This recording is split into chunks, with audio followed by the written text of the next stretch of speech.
पिलातुस के सामने यीशु।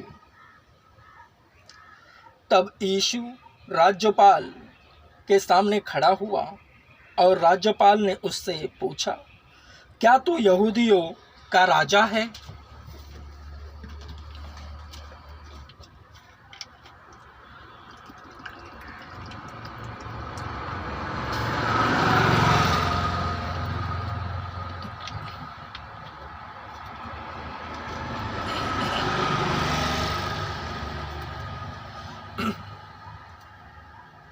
क्या तू यहूदियों का राजा है?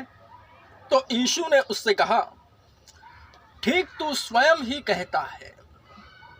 और जब मुख्य याजक तथा प्राचीन उस पर दोष लगा रहे थे तो उसने कोई उत्तर नहीं दिया। तब पिलातुस ने उससे कहा, क्या तू नहीं सुनता ये तेरे विरुद्ध कितनी बातों की गवाही दे रहे हैं? परंतु उसने उसको एक भी बात का उत्तर नहीं दिया। आत्मा अपने हिसाब से बातें करता है, अपने हिसाब से प्रश्न उत्तर करता है, परंतु उसने उसको एक भी बात का उत्तर नहीं दिया। इससे राज्यपाल को बड़ा आश्चर्य हुआ। राज्यपाल की यह रीति थी कि पर्व के समय किसी एक को, बंदी को, जिसे लोग चाहते थे, छोड़ दिया करता था। और उस समय उनकी कैद में बरअब्बा नामक एक कुख्यात बंदी था।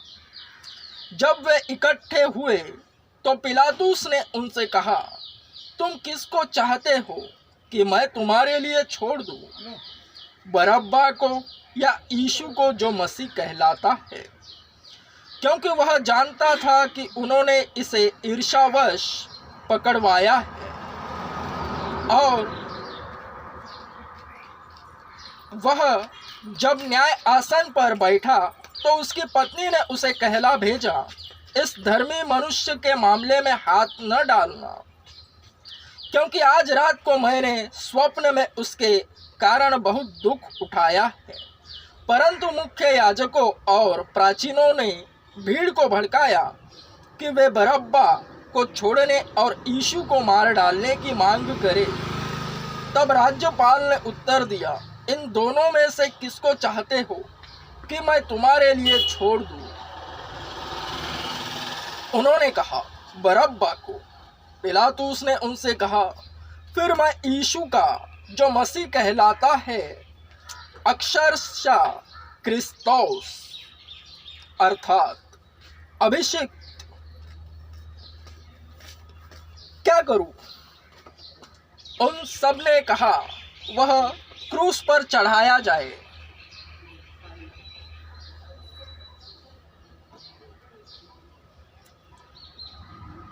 उसने कहा, क्यों? उसने क्या बुराई की है? परंतु वे और भी अधिक चिल्लाकर कहने लगे, वह क्रूस पर चढ़ाया जाए। जब पिलातुस ने देखा कि मुझसे कुछ भी बन नहीं पड़ता वरन दंगा भड़कने पर है, तो उसने पानी लिया और भीड़ के सामने अपने हाथ धोकर कहा, मैं इस मनुष्य के लहू से निर्दोष हूँ, तुम ही जानो। इस पर लोगों ने उत्तर दिया, इसका लहू हम पर और हमारी संतान पर हो। तब उसने बरअब्बा को तो उनके लिए छोड़ा, पर यीशु को कोड़े लगवाकर क्रूस पर चढ़ाए जाने के लिए सौंप दिया।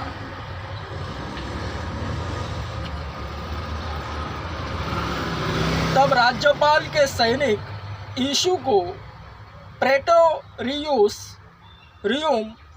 में ले गए और वहां उसके चारों ओर समस्त रोमी सैन्य दल को एकत्रित कर लिया।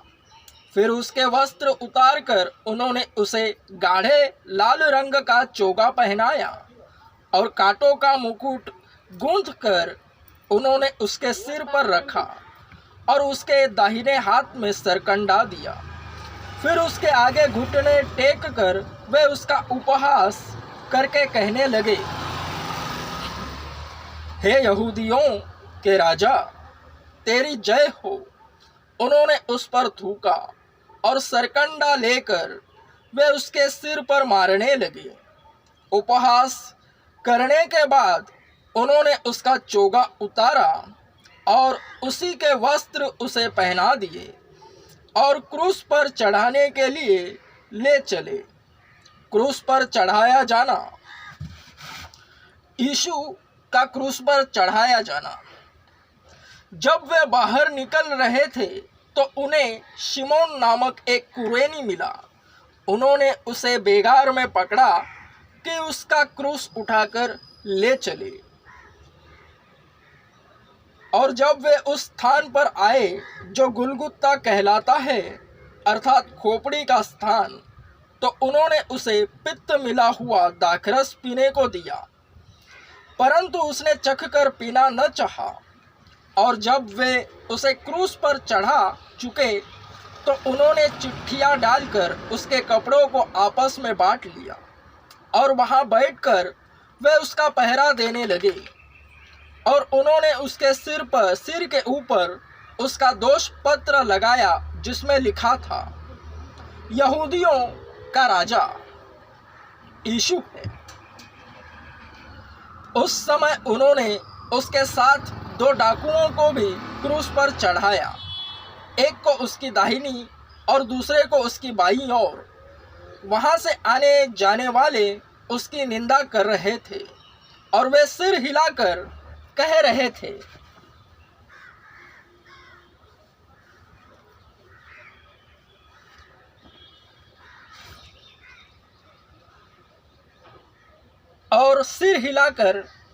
थे, हे मंदिर को ढाने वाले और 3 दिन में बनाने वाले, अपने आप को बचा। यदि तू परमेश्वर का पुत्र है तो क्रूस पर से उतरा। इस प्रकार मुख्य याजक भी शास्त्रियों और प्राचीनों के साथ उसका ठट्टा करते हुए कह रहे थे, इसने दूसरों को बचाया पर अपने आप को नहीं बचा सकता। यह इज़राइल का राजा है। अब वह क्रूस पर से उतरे तब हम इस पर विश्वास करेंगे। यह परमेश्वर पर भरोसा रखता है। यदि वह इससे प्रसन्न है तो अभी छुड़ा ले, क्योंकि इसने कहा था, मैं परमेश्वर का पुत्र हूँ। और वे डाकू भी जो उसके साथ क्रूसों पर चढ़ाए गए थे, इसी प्रकार उसकी निंदा कर रहे थे। यीशु का प्राण देना। दोपहर से लेकर 3 बजे तक सारे देश में अंधकार छाया रहा। 3 बजे लगभग यीशु ऊंची आवाज से चिल्लाया, एली एली लमा शबक्तनी।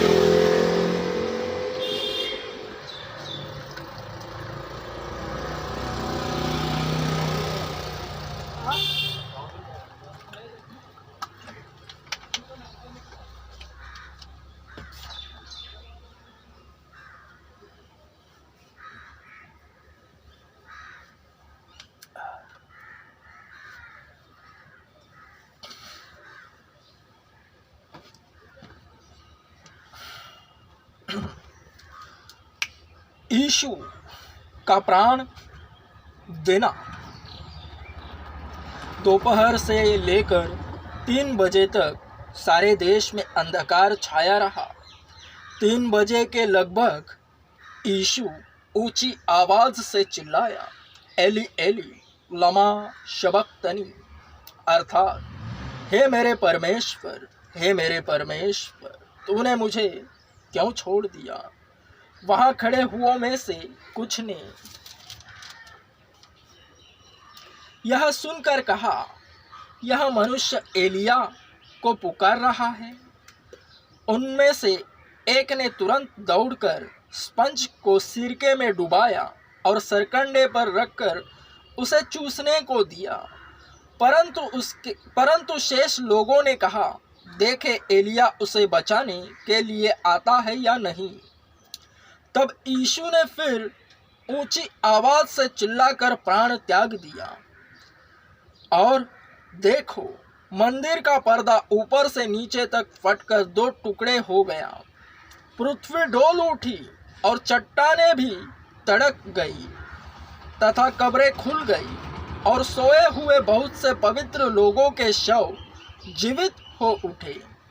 और उसके पुनरुत्थान के बाद वे कब्रों में से निकलकर पवित्र नगर में गए और बहुतों को दिखाई दिए। तब सूबेदार और जो लोग उसके साथ यीशु का पहरा दे रहे थे, जब उन्होंने भूकंप तथा इन घटनाओं को देखा तो अत्यंत भयभीत होकर कहा, सचमुच यह परमेश्वर का पुत्र था। और वहाँ बहुत सी स्त्रियां जो यीशु की सेवा करती हुई गलील से उसके पीछे चली आई थी, दूर से यह देख रही थी। उनमें मरियम मगदलिनी, याकूब और यूसुफ की माता मरियम और जब्दी के पुत्रों की माता थी।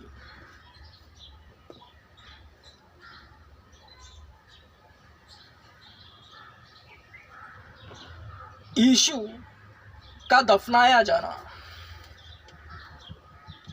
जब संध्या हुई तो अरिमतिया का यूसुफ नामक एक धनी पुरुष आया, वह भी यीशु का चेला था। तब उसने पिलातुस के पास जाकर यीशु का शव मांगा, तो पिलातुस ने उसे दिलवा दिया। तब यूसुफ ने शव को ले जाकर स्वच्छ मलमल के कपड़ों में लपेटा तथा उसे अपनी नई कब्र में रखा, जो उसने चट्टान में खुदवाई थी। फिर एक भारी पत्थर को कब्र के द्वार पर लुढ़काकर वह चला गया। मरियम मगदलिनी और दूसरी मरियम वहाँ कब्र के सामने बैठी थी। कब्र पर पहरा।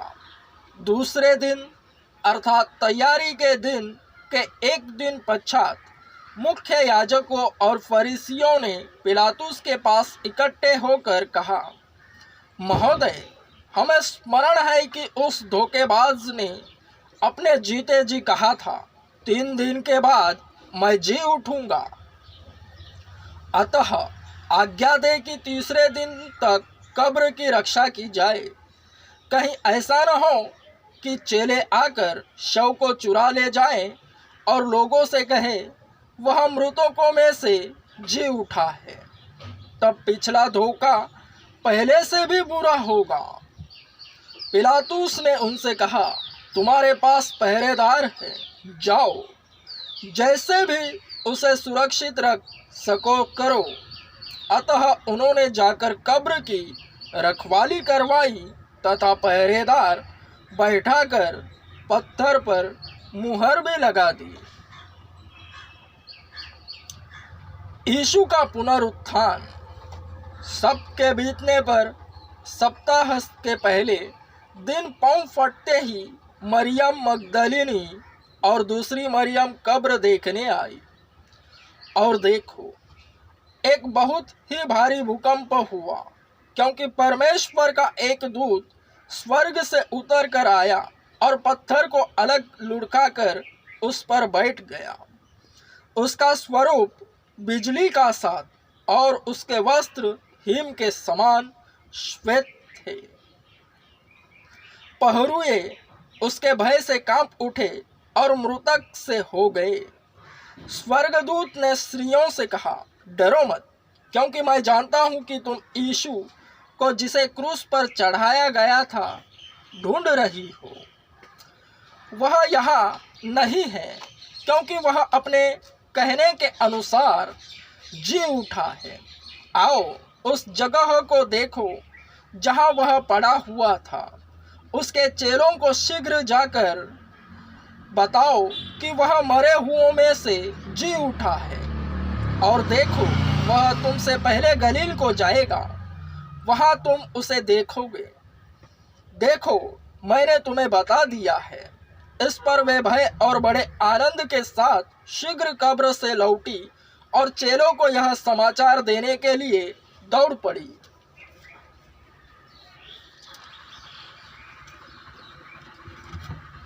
स्त्रियों को दर्शन। तब देखो यीशु उनसे मिला और उन्हें नमस्कार कहा।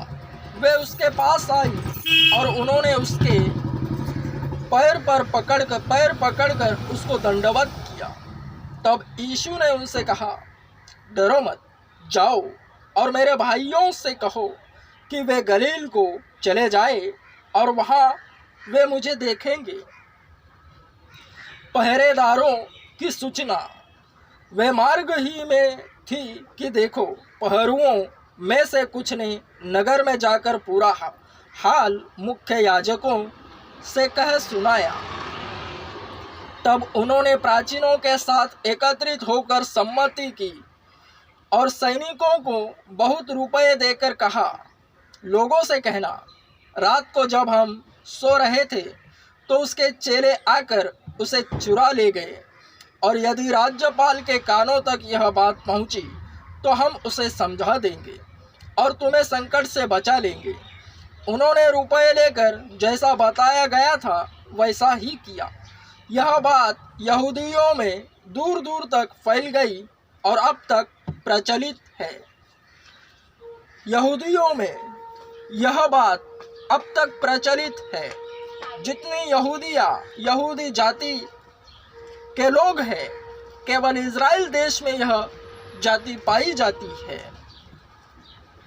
उनमें यह बात प्रचलित है कि रात को जब हम सो रहे थे तो उसके चेले आकर उसे चुरा ले गए। यानी उनके हिसाब से वह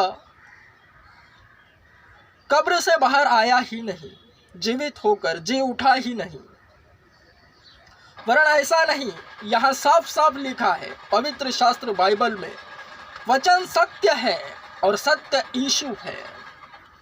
उसके विषय यही है कि लोग भ्रमित होवे जाति जातिया।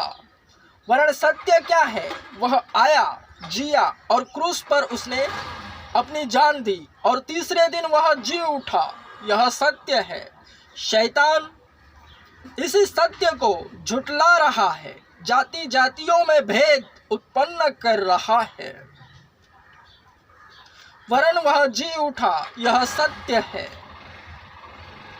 सभी जातियां जो यीशु में पाई जाती है, पर परमेश्वर के टच से आती है, जो विश्वासी बन जाते हैं, उनकी यह शान है कि वह क्रूस पर मरा और तीसरे दिन जी उठा और अब तक वह जिंदा है। चेलों को दर्शन और अंतिम आज्ञा। तत्पश्चात 11 चेले गलील के उस पर्वत पर गए जिसे यीशु ने बताया था, और जब उन्होंने उसे देखा तो उसको दंडवत किया, परंतु किसी किसी को संदेह हुआ। तब यीशु ने उनके पास आकर कहा, स्वर्ग और पृथ्वी का सारा अधिकार मुझे दिया गया है, इसलिए जाओ और सब जातियों के लोगों को चेले बनाओ तथा उन्हें पिता, पुत्र और पवित्र आत्मा के नाम से बपतिस्मा दो, और जो जो आज्ञाएं मैंने तुम्हें दी है उनका पालन करना सिखाओ, और देखो मैं युग के अंत तक सदैव तुम्हारे साथ हूँ। सुसमाचार यहीं से फैलता है। परमेश्वर के पुत्र की यही अंतिम आज्ञा है, और इसी कारणवश सभी जो यीशु में पाए जाते हैं सुसमाचार फैलाते हैं, वरन फैलाए बगैर रहते नहीं। विश्वासियों की अनभिज्ञता भी सुसमाचार को फैलाती है। यही आज्ञा का सारांश है। क्रमश